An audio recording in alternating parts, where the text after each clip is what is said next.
Hello, my name is Dana, and we're here today to talk to my good friend Bonnie Elhalta. And she lives just down the road from me. We met about 3 years ago, and we're neighbors. And we're going to talk about a journey that she has taken. And we're just going to have a conversation and enjoy this journey that she's had and learn a little bit about her tonight. So, Bonnie, we're going to start this. And what we want to start with is just basically kind of give us some history of yourself, like growing up, family, those kinds of things about yourself. Well, hi, Dana. Thank you for having me here today. And a little bit about myself. I grew up in Southern California, thought in the 70s life was good, right? We wore, 501 jeans and Vans and hitchhiked to the beach. It was a good time. Yeah.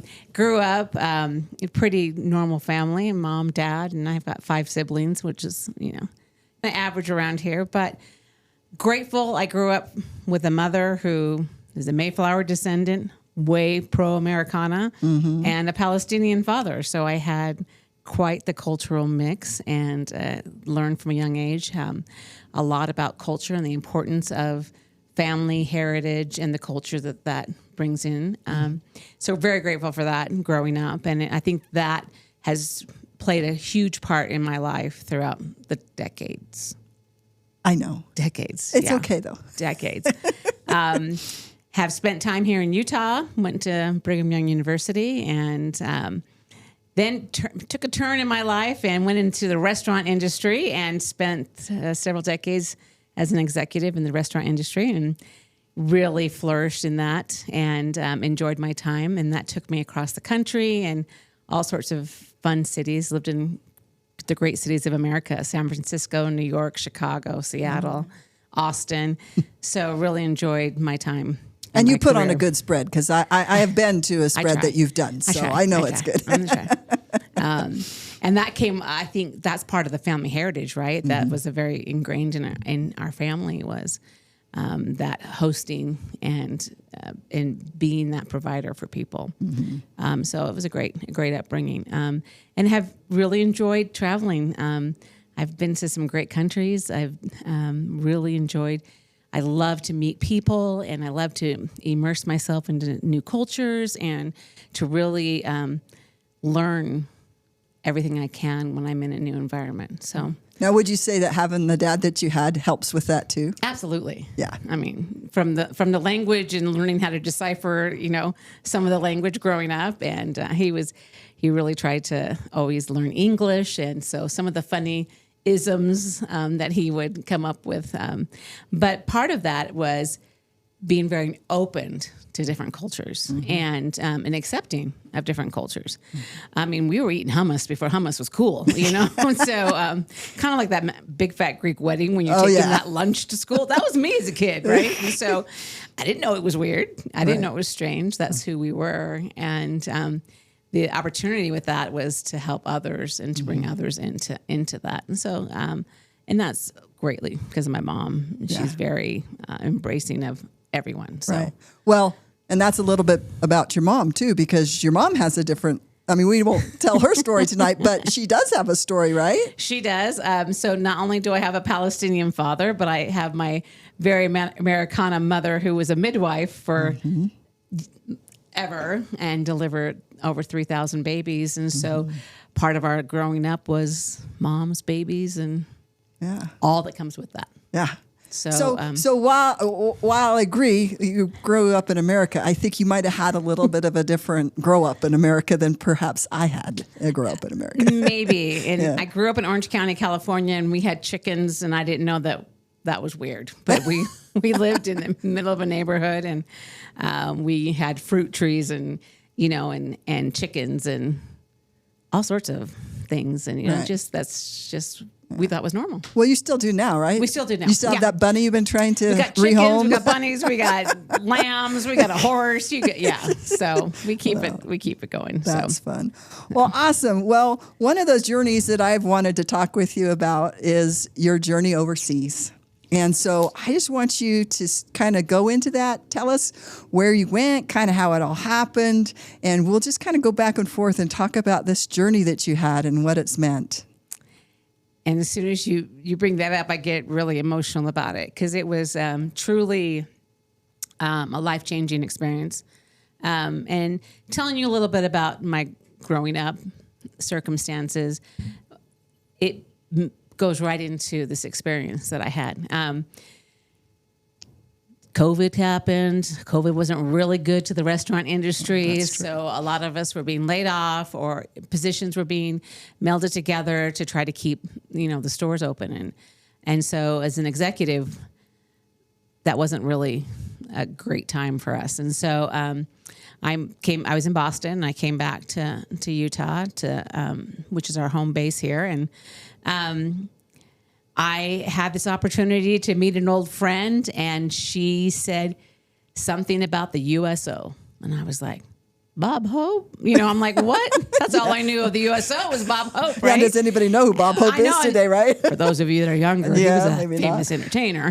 But, and a lot of country singers go out and sing and perform for the soldiers, and that's what the USO is. It's United Service Organization, and it's really to help soldiers connect to home, family, and country. But it popped in my mind. I'm like, oh, that's a different experience. But when I looked on the website, and what came out was Kuwait. And Kuwait jumped out huge. And I was like, I'm going to Kuwait. To backstory that just a little bit, when I was about 14, my parents moved to Kuwait with my younger siblings. And I stayed in California and continued into high school. Never had the opportunity to go to Kuwait. And so I think that's why Kuwait was this big, right, on the paper. And I just made the decision to go to Kuwait. Submitted some paperwork, nothing ordinary. I was just like going, and came home and said, I'm going to Kuwait. Paperwork went in, and a few weeks later, I find myself getting a visa and trying to get myself over to Kuwait to work for the USO. That triggered a whole host of things that happened. I ended up not being able to get into the country of Kuwait. It was closed. And so I ended up going to first Dubai and Abu Dhabi, and then spent some time in Iraq. Now, there's a party question I will always win. What country have you been to? Nobody ever says Iraq. So, but I did spend a bunch of time in Iraq, and then finally got to Kuwait. And now here's, Dana, is where this journey became extraordinary. I knew I was supposed to go to Kuwait, and I was really disappointed that it took so long for me to get there. And when I finally get there, I'm told that the USO had been closed for a year. I needed to reopen it. Didn't have staff, all these things. But 3 days after I got there, we had a general meeting with all the command of the base, and we were told that we were going to receive 6,000 Afghani refugees and 4,000 of our soldiers because we were evacuating Afghanistan. Ah. I had no idea when I put Kuwait. I thought selfishly I was going to Kuwait for me. And here I am, and I am in this room, and I stood up after the end of the meeting, and I said, my name's Bonnie. I'm the new manager for the USO. I have been on the board of Revive Humanity, and I'm also a missionary for the Church of Jesus Christ of Latter-day Saints. What do you need? And the commander came over, and he's like, we need help. Now, the military has never put together a refugee camp. Right. And we're having 6,000 refugees come. And within weeks, we had all these refugees coming in. If you remember those big planes packed full of people, well, that's what was coming into the base all the time. And when I stood up and said those three things, I didn't really understand why I said those things. But when I mentioned the word missionary, which I believe I am in spreading, but I was the only one allowed on the base of the on the refugee in the camps, because I wasn't a military person, and so as a USO member, I really didn't have the safety or the cautionary, guidance to go on to the into the refugee camp. As a missionary, they're like, go. And so here I find myself in Kuwait with Afghani refugees who are mostly women and children. I'm a daughter of a Palestinian refugee. I'm a daughter of a midwife, and I long believe in charity never faileth. My life became extraordinary. I knew that I was there not because I didn't go when I was 14. I knew I was in Kuwait for a purpose, and that I had great work to accomplish. There's stories day after day of my experience in the restaurant industry, operations and putting things together and processes and procedures and feeding masses. Well, it came very handy with 6,000. Walking into, let's say, bathrooms, but they were connexes that had a stall because it was military. And then I walked into women trying to wash their clothes in toilets and trying to wash their babies that haven't had a diaper in 2 weeks. And none of that was scary or foreign to me. It was just walk in the door and help. And so when I think about when you say extraordinary, and I don't think there was anything special except for my life prepared me for a moment. And either you take that moment and do the best you can, or you let that pass by. And what a shame it would have been to have that pass by. I, day after day, expressed my gratitude to my upbringing. It became the commanders of the base, like, ma'am, can you get your people to help us? Like, I didn't know I had people, but sure, I'm going to get on that. And through the connections I had through the church I belonged to and the connections I had back in Utah, we had supplies coming in within days. The neighborhood, Dana, that was right before you moved in, but that neighborhood coughed up money that allowed me to go buy medical supplies. Now, I think I remember you saying something about that there was a need that couldn't get met, but because you had the connections, Correct. You were able to meet those needs. I was, as in my employment there, I could not do anything with medication, right? Okay. You couldn't pass meds. I couldn't give a soldier Tylenol. Like there were strict rules around that. But as a missionary, I connected to the neighborhood and went to the pharmacy and pulled in, first of all, a pallet of Pedialyte, that kind of stuff. Yeah. And was able to get some basic hygiene stuff and some basic medicine for diarrhea. Think about all those things that when you think of a refugee. The USO wasn't like they weren't. Let me make sure I understand this. The USO was not like refugee capable, right? I mean, that wasn't what you were there for. They were there for the soldiers. Right. And that was the other part. So we were also bringing in 4,000 of our soldiers too. So I was putting shoes and socks on our own soldiers. Oh, wow. Because they had to flee, and they were told to get out and as fast as they could too. So we had this influx of people everywhere, and we're just doing our best to take care of everything. Our soldiers were taken care of, and we were doing well in that department. And the USO is amazing about taking care of their soldiers and our soldiers, I should say. And then there was this whole other piece happening simultaneously, and walking through the camps, there was just a lot of little things that women weren't going to take feminine hygiene products from a 19-year-old soldier boy. Oh, yeah. Well, especially from that culture, right? From that culture. Yes, for sure. So when they look, you know what I mean? When I go to them, let me take care of you. Right.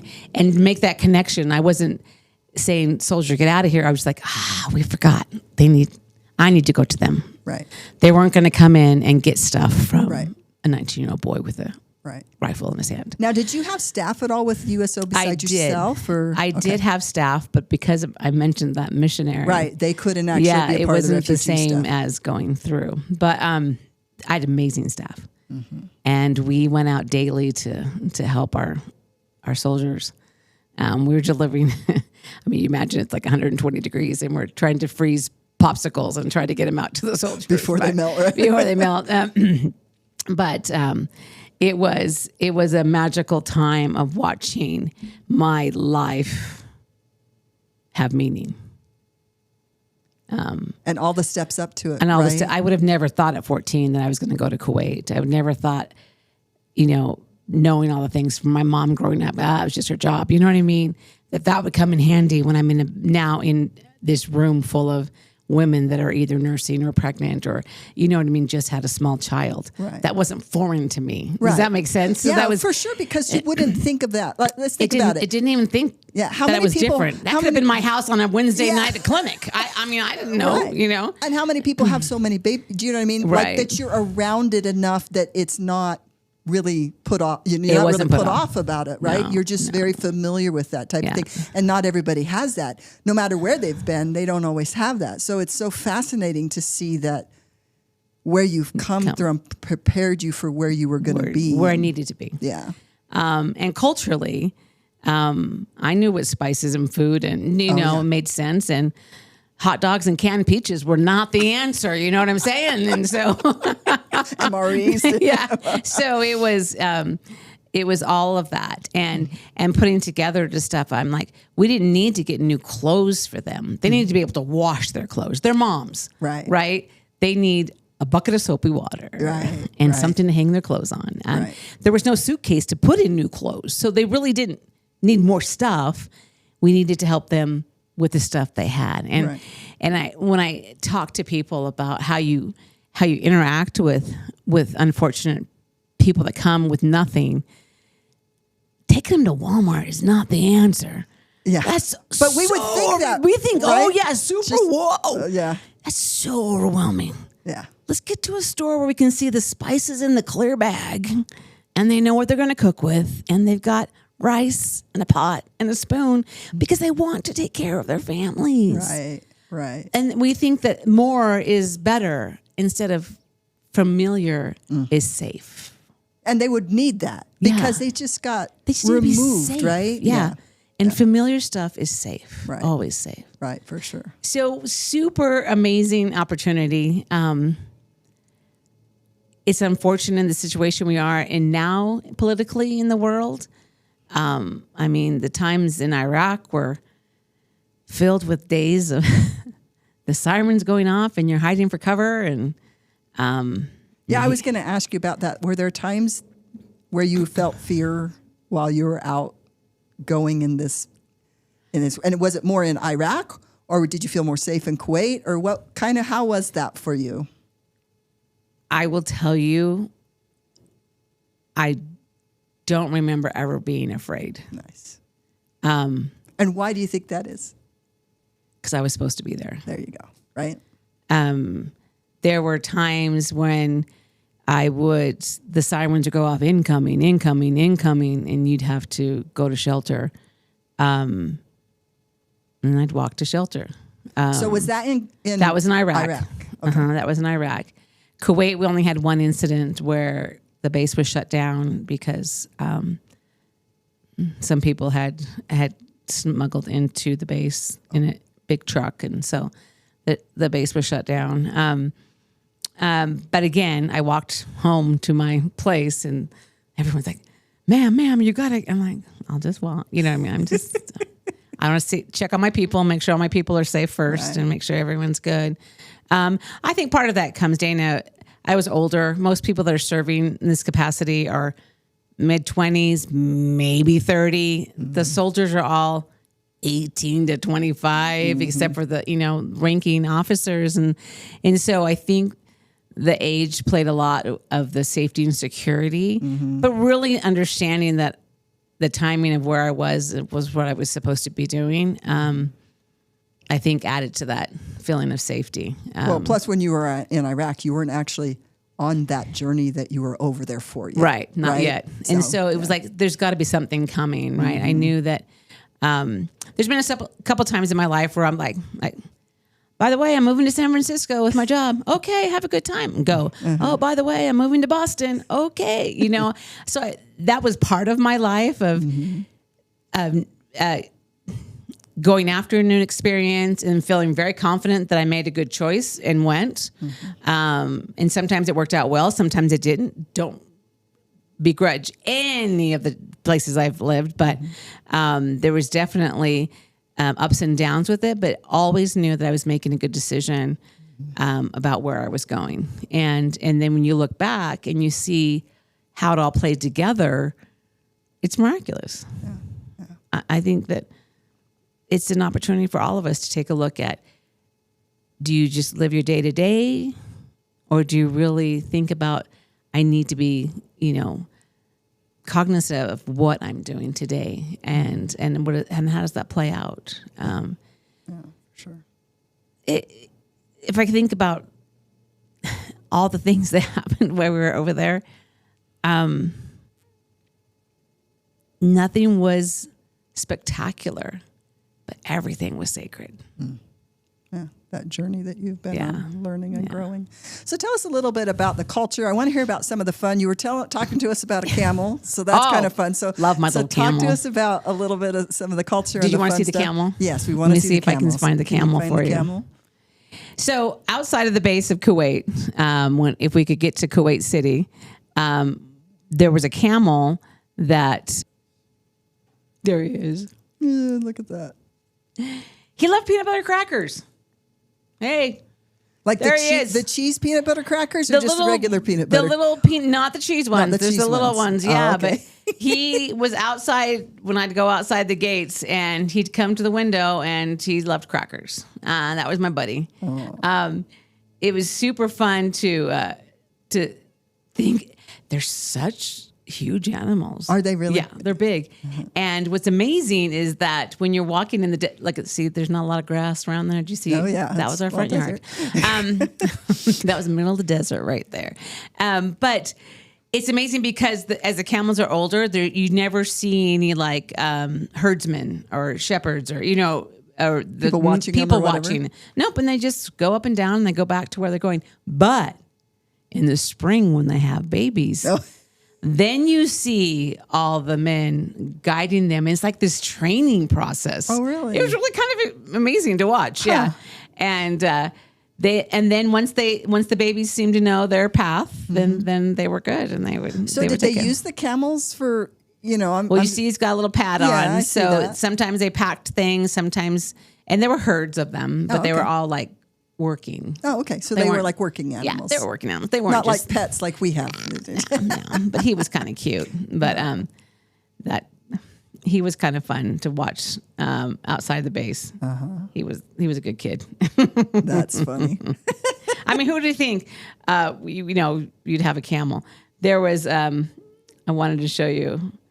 There was a time when I was strapped to a C-130. Now again, who can say they were strapped inside of a C-130, right? Right. So there it is, going into a C-130 back in.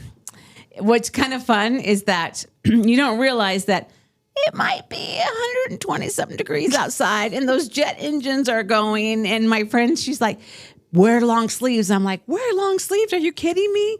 She's like, wear long sleeves because you think it's going to peel off. Your arms are it's on fire. Oh, wow. With the jet fuel, the engine's going and blowing in the back, and then you're trying to get onto the plane. So it was interesting. But you want to feel really safe? Be strapped to a C-130 with all the soldiers. That's what I'm telling you right there. You didn't feel any fear. There's nothing you can't handle. When you have that on your side. Here's a fun story.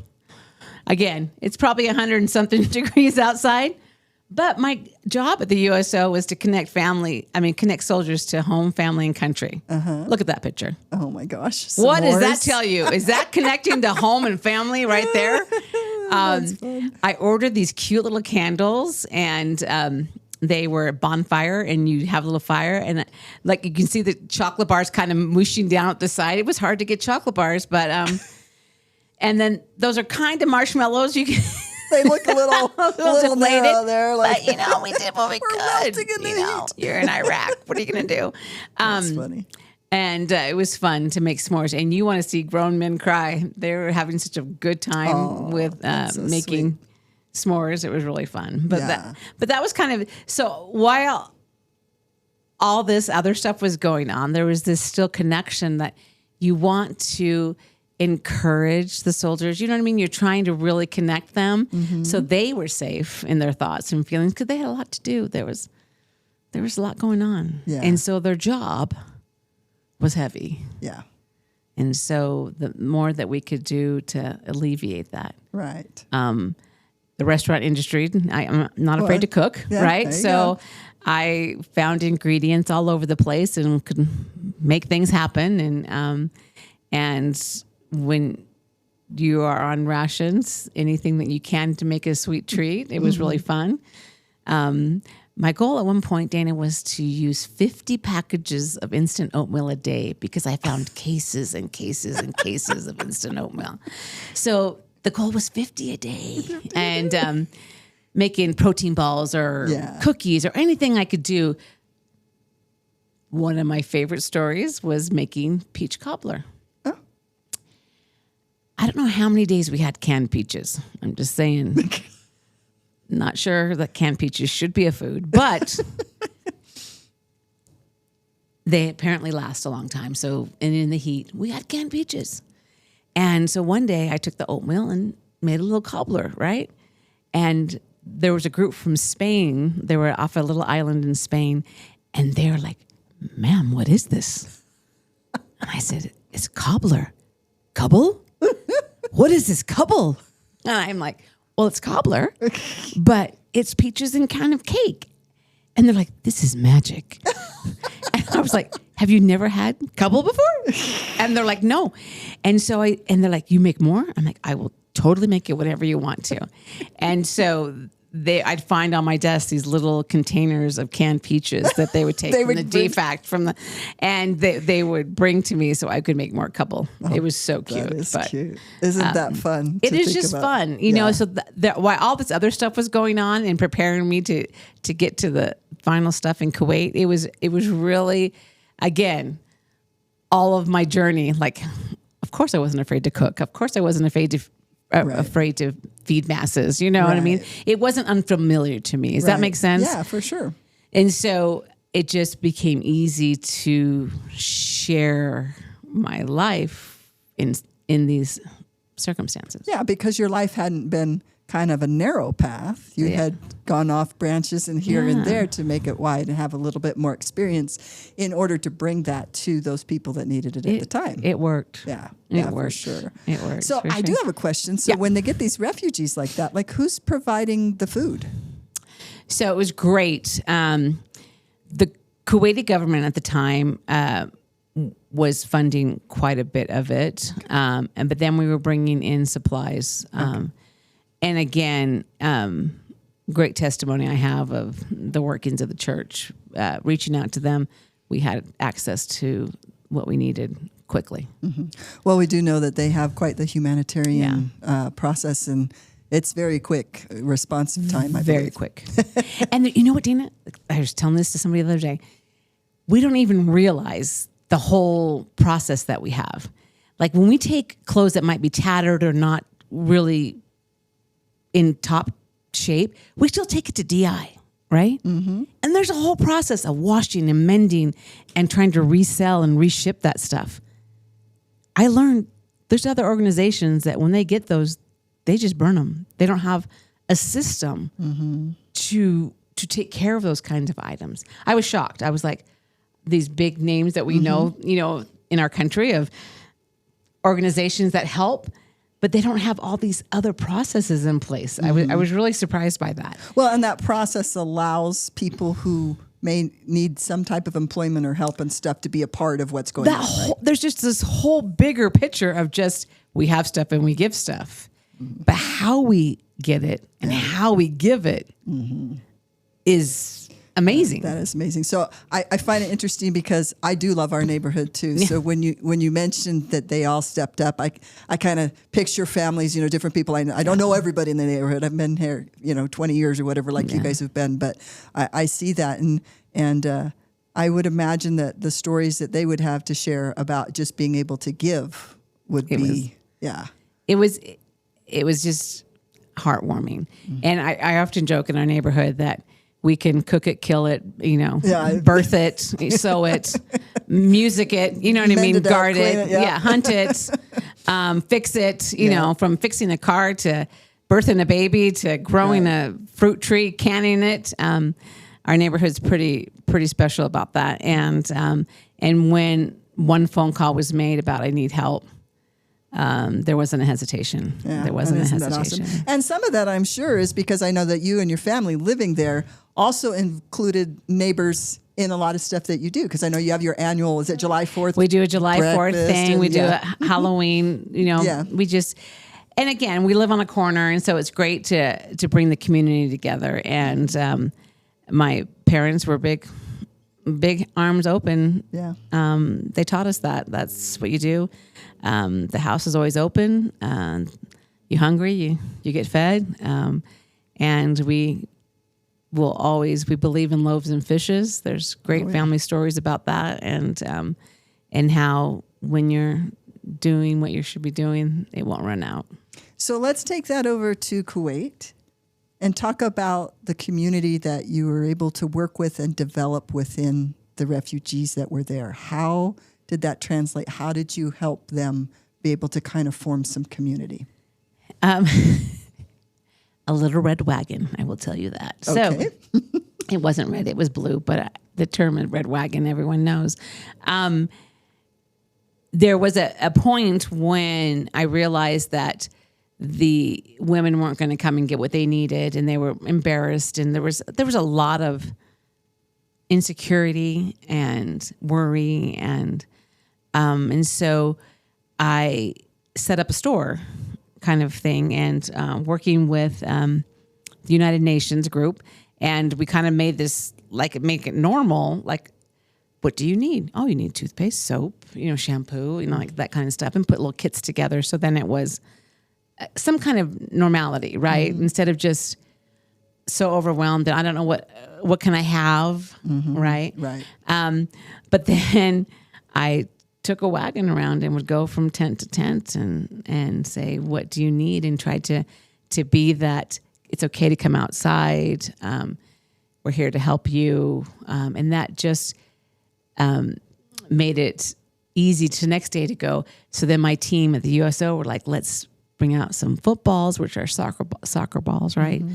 And the kids can play, and frisbees and balloons and bubbles and that kind of stuff to make it more of a, you might be living in a tent, but it's still a neighborhood, right. And community. And it's dinner time, and it's, nighttime, and it's playtime, and it's morning time. And it's still live. Yeah, it's still live. Yeah. And, at one point we got a Connex and we put prayer rugs in for them, and so that they can continue to have their religious freedom, right? And to be able to pray as they know that they would, and make it a safe place for them to be able to do that. And I think that just by doing those little things of what would you do in a day? Well, you would shower and you'd go play and you'd go pray and you'd eat dinner, right? That's a pretty normal day. And I think that one of my favorite things, Dana, is there's probably little Afghani children, bunny, bunny, bunny, bunny, bunny, bunny, bunny, saying my name, very warming, to be that warm smile for them. Oh, for sure. And to have them, excited that I was coming down with my wagon. Oh, for sure. Well, and do you feel like there could have been some fear and trepidation on their part coming in to see U.S. soldiers and a base and whatever they've been told about what kind of people we might be? It was scary for them, I can see. And when at one point when there was kind of this processing kind of, that needed to happen. But then we brought in coloring papers for the kids and crayons. And then within days, you could see on the wall, "Thank you, America." Oh, okay. And thank you, and these little pictures of kids and coloring and trying to use words, to express their gratitude for feeling safe. They were, you see the pictures of, they were at the airport just hanging out for days and weeks. Mm-hmm. There's not medicine, there's not food, there's not water. The most thing, Dana, there's not diapers. Yeah, you just want, as a mom, you can imagine not having a diaper for your kid for days. Yeah. So you kind of had a dirty side and you kind of had a clean side. Yeah. That's so just helping women to be able to have what they needed to do what they know to do, and that's to be a wife and a mom and a provider. Right. And was huge. They have the same things like what we do, right? As moms and children, we want to take care of our families. Absolutely. Right? So there's not a lot of difference in those There wasn't kinds a difference. of things. Yeah. What language? Was there a language barrier at all? Or There was a language barrier. There's a lot of different languages happening. But eye contact and a smile was the language. Okay. Yeah. When I walked into a situation where they were washing in the toilet and trying to bathe, and there was about 30 women and I don't know how many kids. The smell doesn't go away. And I remember standing in the doorway of this Connex that was this bathroom area, and I was supposed to be wearing a mask, and I just took off the mask and said a little prayer and said, I got to go in. And I just went in and I smiled and I said, my name is Bonnie. And I'm like, my hands are here to help you. And we just communicated. I don't know how. I do know how, but it wasn't through language. Well, love can be communicated in all kinds of ways, right? Yeah. I mean, there is a feeling that you can sense. And I'm certain in the uncertainty of their experience, that love would come through and the desire to be. There was no ulterior motive to what you were doing. Being there alone was, I was interested and invested in them, right? Like, it wasn't just leaving them on their own, right? And it was coming in and with open arms and hands and saying, with no judgment, put me to work, right? With no judgment, like just I'm here to help. Yeah, that's awesome. No judgment at all. So tell me a little bit about like the land.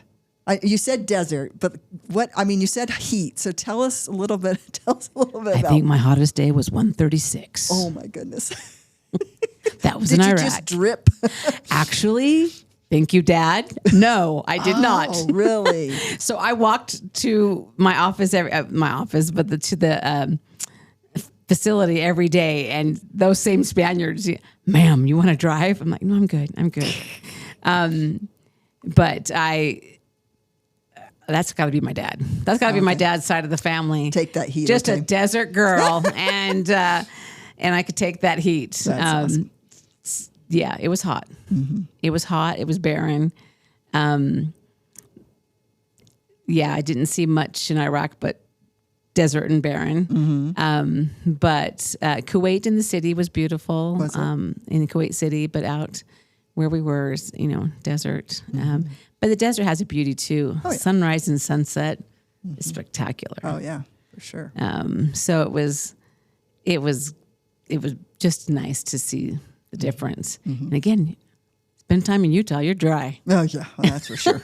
That's what everybody talks about, right? The dryness lotion of their is skin. not uncommon thing. So sure. So the heat was good. Mm-hmm. Well, that's awesome. One interesting about the weather though, when it rained, you can understand long ago the flood situation because there's nothing for the water to go to. Right. It doesn't sink in. Right. So it's just flooding. Wow. Like 2 inches of rain is a flood because there's no sinking. Oh, yeah. So it was interesting to learn. That's interesting. So for sure. Now, how long were you there? All total, just a year and a half. Mm-hmm. For the whole journey, like Iraq and all of that? Yeah. Dubai is a creature of its own. If Las Vegas and Manhattan had a baby, it would be Dubai. That's my theory. That's funny. Yeah. So that was an interesting situation. But what a great opportunity to see. But a definite dichotomy, right?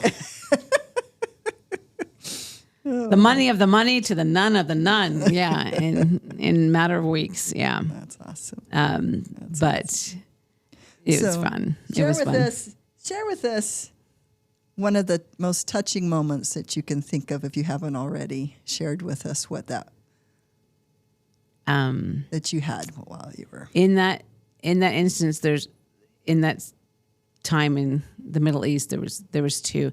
Now, I'd been to the Middle East before with my father. I'd been in the West Bank and Jericho and Jordan and Ramallah and those parts of the Middle East. And so there was a lot of things that were comfortable to me, and again, part of my growing up that made all these circumstances not strange, right? But there's two things that happened while I was there that will always ring as an important situation in my life. And one was one night I had been asking, I want to really, I love my faith and my relationship with my Heavenly Father, but I really wanted to learn to listen better and to be a better disciple and follower. And I had been working on this, and one night I really want to know how you speak to me. How do you speak to me? And there was one night I heard clearly, get up and get dressed. And I remember getting dressed and going, what am I doing? Like questioning, why am I up? It's 2:30 in the morning. Why am I up and getting dressed? And I went to the front door, and in my little room situation, right? And was standing there, and I'm like, this is ridiculous. I'm going to go back to bed. And as soon as I turn around to go back to bed, incoming. And I opened the door and walked to safety. Now, part of that, Dana, I never wanted to go out in my skivvies. You know what I'm saying? I was like, yeah, I'm a grown adult woman. I'm like, I'm not going to go sit in a shelter. Yeah. Not buttoned up, you know? And so is that how he speaks to me? He knows that I don't want to be embarrassed and, you know what I mean, running out. Calm as can be, I walked to shelter. I'll never forget that night of turning around and questioning, and then too soon, Bonnie, because here it comes. Yeah. So that, to me, was one of those moments. And then that night in that bathroom,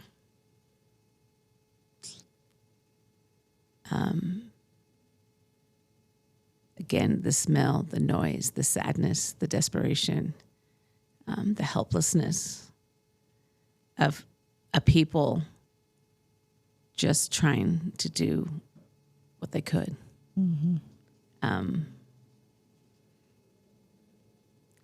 Little naked baby butts because there's no diapers. Yeah. Just poop. Yeah. Oh, my goodness. Just poop. Women that, might need feminine hygiene stuff that they can't get, and trying to wash a bunch of kids in this little stall of a shower. It's just, but no clean clothes to put on them. So you're trying to wash clothes in the sink, and the helplessness of what we do to people and why. But our responsibility is to help our brothers and sisters. Yeah. And so you take off your mask and you put your hands out and you say, put me to work. It was, wow, Dana. It's been a couple of years, and it's still one of those things that I'm grateful for. I'm grateful for the experience. I'm grateful for the knowledge I have that we all deserve more in our life and better, and that we all are important, and that we have a divine creator that is aware of all of us. And he puts us in situations to help his children. Yeah. So, and the deepness that you can feel within yourself. Like, obviously I can feel it from you, but I'm sure that what you feel within yourself when you talk about that is just so deep within your soul, It is, and it testifies to me that my life didn't go on the path that I wanted it to do. I thought I'd be a mom and, live on a farm and have 12 kids. Did not happen. But would I change that now? No, and can I see the progression of my life to lead me to be even more happy than I thought I could be by serving? That's awesome. I'd go in a heartbeat again. Yeah. I would go sit in a bomb shelter again to help. And I hope we all can see each other better, and learn to love each other through different cultures and different circumstances and ideology and religion. And at the end of the day, none of that matters. Yeah. Just It's the human to that human. connect, right? Yeah. That connection. Yeah. Well, I certainly appreciate you sharing your journey, Look at because I've heard some of it and in different conversations or different things that we've been in. So I'm just going to ask one last question, and then we'll kind of wrap it up. But can you share how this journey has changed and affected you as you've come back to what would be, we would think, a normal life? So. Yeah. I think that since I've been back, I've had this great desire to share that message and to say, we can help. Just don't take them to Walmart. Yeah. Let's get them some rice and some spices. Like, let's learn them to help them, right? Whoever that them is, right? But we don't put our own set of ideology and thoughts and beliefs and culture that we know onto other people. Right. We should have bigger ears. And we should learn and listen and then work together to help each other. I think that's the biggest thing for me. I'm a very outgoing, stubborn girl, and this is the way you do it, and that's the way it is. And I think that we have an opportunity to really step back and go, oh, that's how you do it. Okay. Let's help you on your path. It doesn't have to be my path. It doesn't have to be my way. It doesn't have to be my thoughts or my beliefs. It's understanding that really at the end of the day, we all want the same thing. We want safety, security, love, friendship, family, home, shelter, food. Yeah. Other than that, nothing else matters. Yeah.